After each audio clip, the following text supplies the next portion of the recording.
Bismillahirrahmanirrahim. Alhamdulillah wassalatu wassalamu ala Rasulillah Sayyidina wa Maulana Muhammad ibni Abdillah. Amma ba'dah. Puji syukur kehadiran Allah Subhanahu wa taala yang mana pada kesempatan hari ini kita bisa bertemu dalam ruang virtual ini. Alhamdulillah, Bapak merasa senang dan merasa bangga karena pada kesempatan kali ini Bapak bisa bertemu dengan siswa-siswi baru di SMK Tunas Mekar. Yang insya Allah Bapak juga menjadi salah satu pengajar di SMK Tunas Mekar yang kemudian diamanahkan sebagai wakil kepala sekolah bidang kurikulum. Ya, sebelumnya perkenalkan dulu ya, nama Bapak Rian. Nama lengkapnya Rian Dwi Cahya ya. Nah, Bapak di sini menjabat sebagai wakil kepala sekolah bidang kurikulum.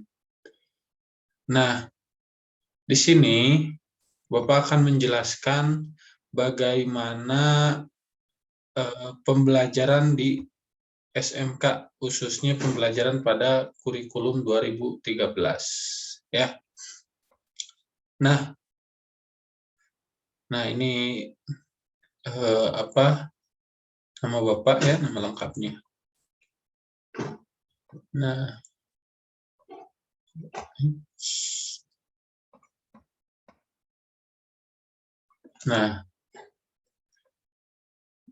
kurikulum 2013. Nah, tujuan penyusunan kurikulum ya. Nah, kurikulum. Nah, ada yang sudah tahu apa itu kurikulum ya? Nah, kurikulum adalah seperangkat rencana dan peraturan mengenai tujuan, isi, dan bahan pelajaran, serta cara yang digunakan sebagai pedoman penyelenggaraan kegiatan pembelajaran untuk mencapai tujuan pendidikan. Nah, jadi dalam rangka mencapai tujuan pendidikan, ya, di mana tujuan pendidikan itu adalah mengacu kepada Undang-Undang Dasar, ya, tentang pendidikan nasional.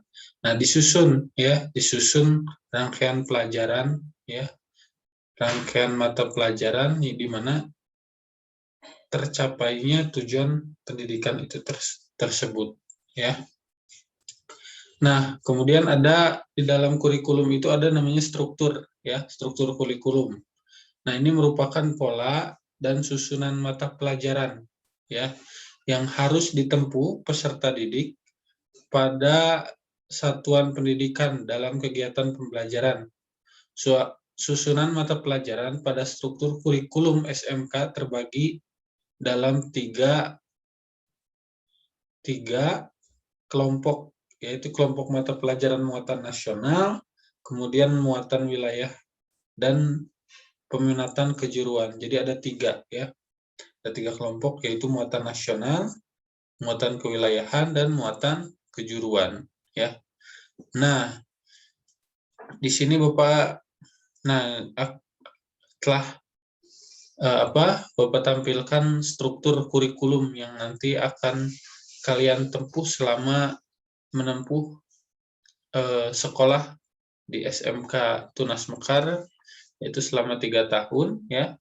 Nah, di sini ada muatan nasional, ya, dalam kurikulum 2013 dibagi menjadi 3 kelompok, yaitu muatan nasional atau kelompok A, kemudian kelompok B muatan kewilayahan, kemudian muatan C, ya, peminatan kejuruan, ya.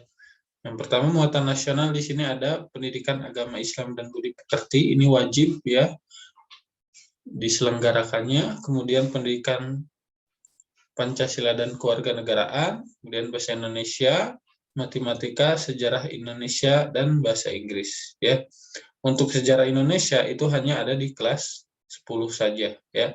Kelas 11, 12 tidak ada. Sedangkan mata pelajaran lainnya semuanya dari kelas 10 sampai kelas 3 ada, ya, seperti agama Islam, PPKN, bahasa Indonesia, kemudian bahasa Inggris. Nah, kemudian ada muatan kewilayahan, ya. Nah, muatan kewilayahan ini ada seni budaya, ya, kemudian ada penjaskes, ya, pendidikan jasmani, olahraga, kemudian nanti ada bahasa Sunda, ya, ada bahasa Sunda. Nah, untuk seni budaya hanya di kelas 10, ini 3 di sini menandakan dalam waktu 3 jam ya per minggu. Nah, jadi dalam waktu 3 jam. Kemudian di sini olahraga 2 jam per minggu ya. Ini dari kelas 10 sampai kelas 12. Dari kelas 10 sampai kelas 11. Nah, kemudian ada muatan peminatan kejuruan. Nah, ini dasar keahlian kalian di SMK ya.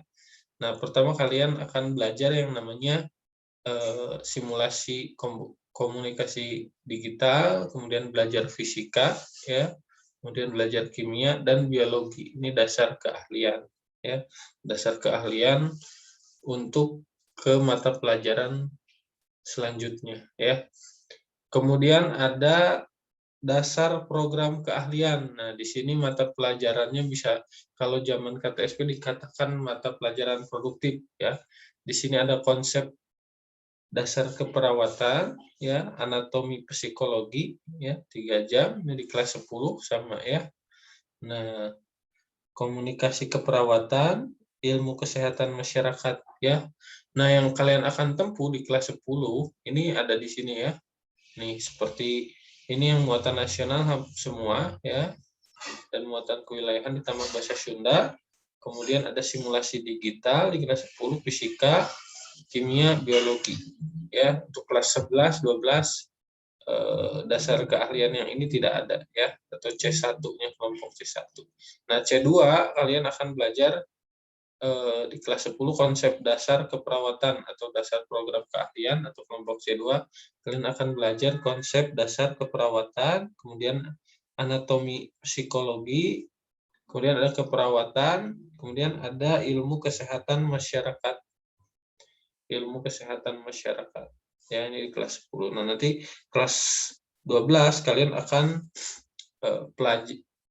di kelas 11 akan mempelajari kompetensi keahlian, ya. Kompetensi keahlian di sini ada keterampilan dasar tindakan keperawatan, kebutuhan dasar manusia, ini 8 jam.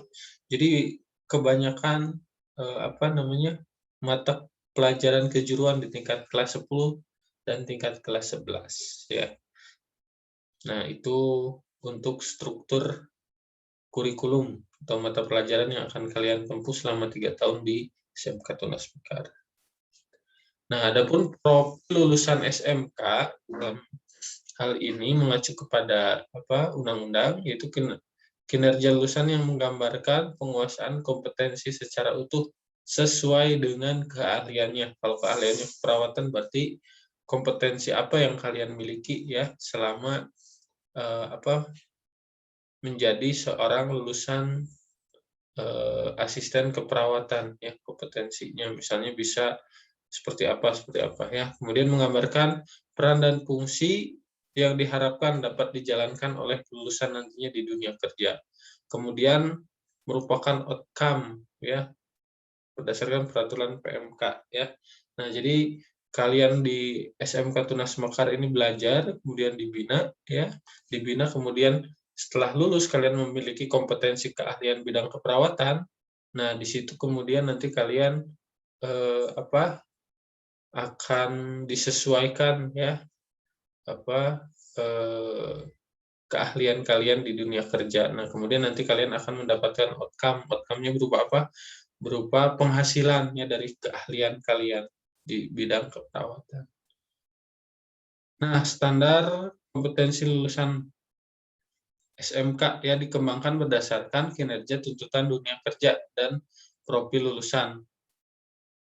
Nah, merupakan kriteria mengenai kualifikasi kemampuan lulusan mencangkup sikap, pengetahuan, keterampilan sesuai dengan bidang lingkup kerja. Nah, jadi di SMK ini kalian harus memiliki 3 kompetensi ya syarat lulusnya ini.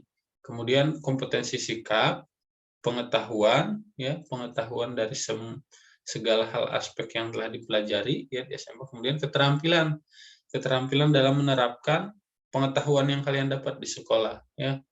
Kemudian dengan bidang lingkup kerjanya,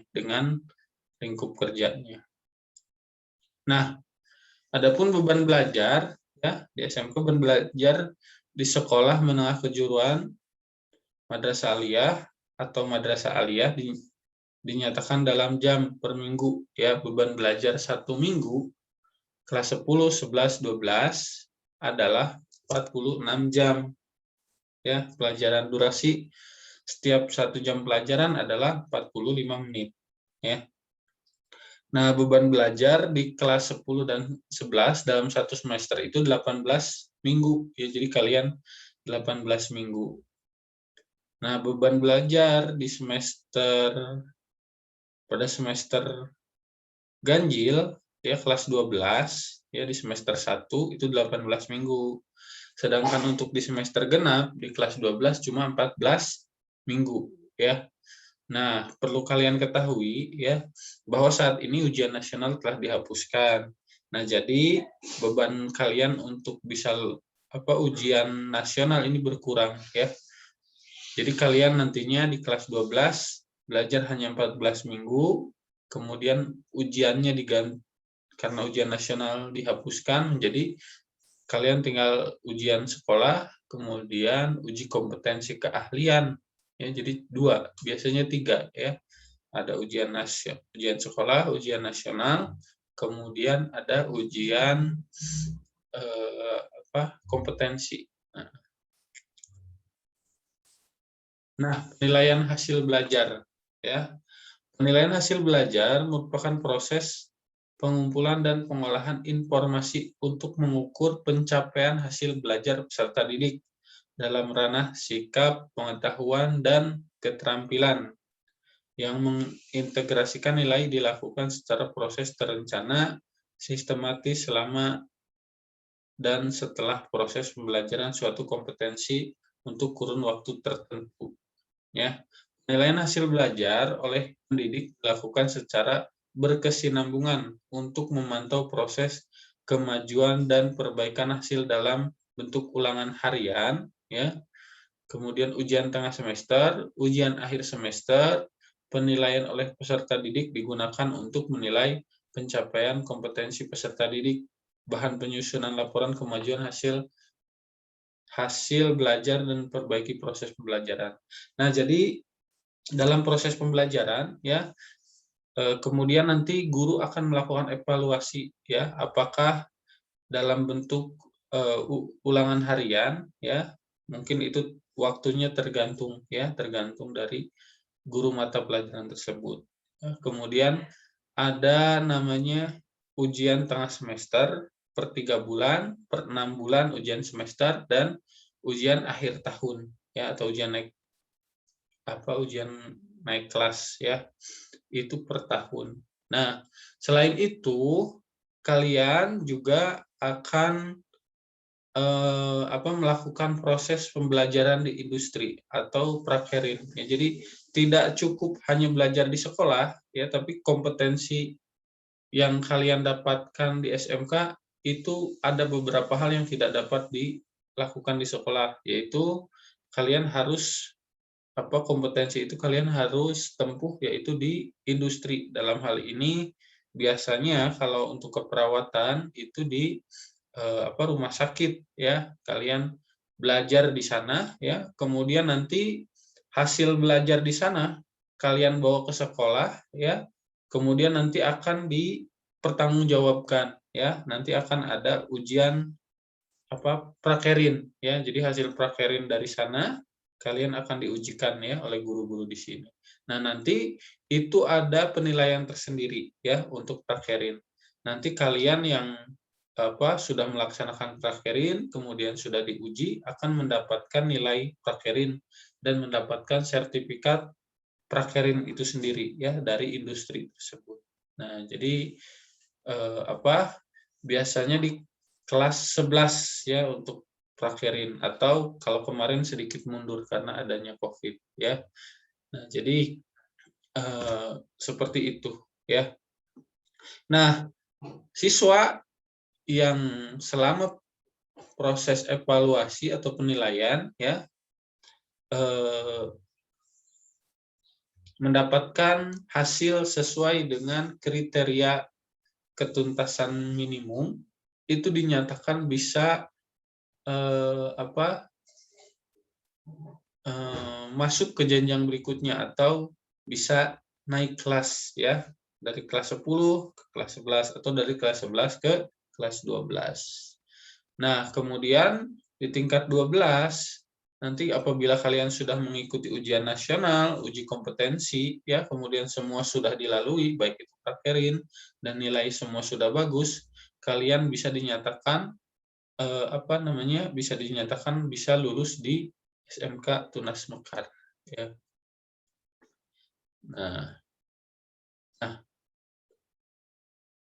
Nah, mungkin sekian ya dari Bapak penjelasan tentang pengenalan kurikulum 2013.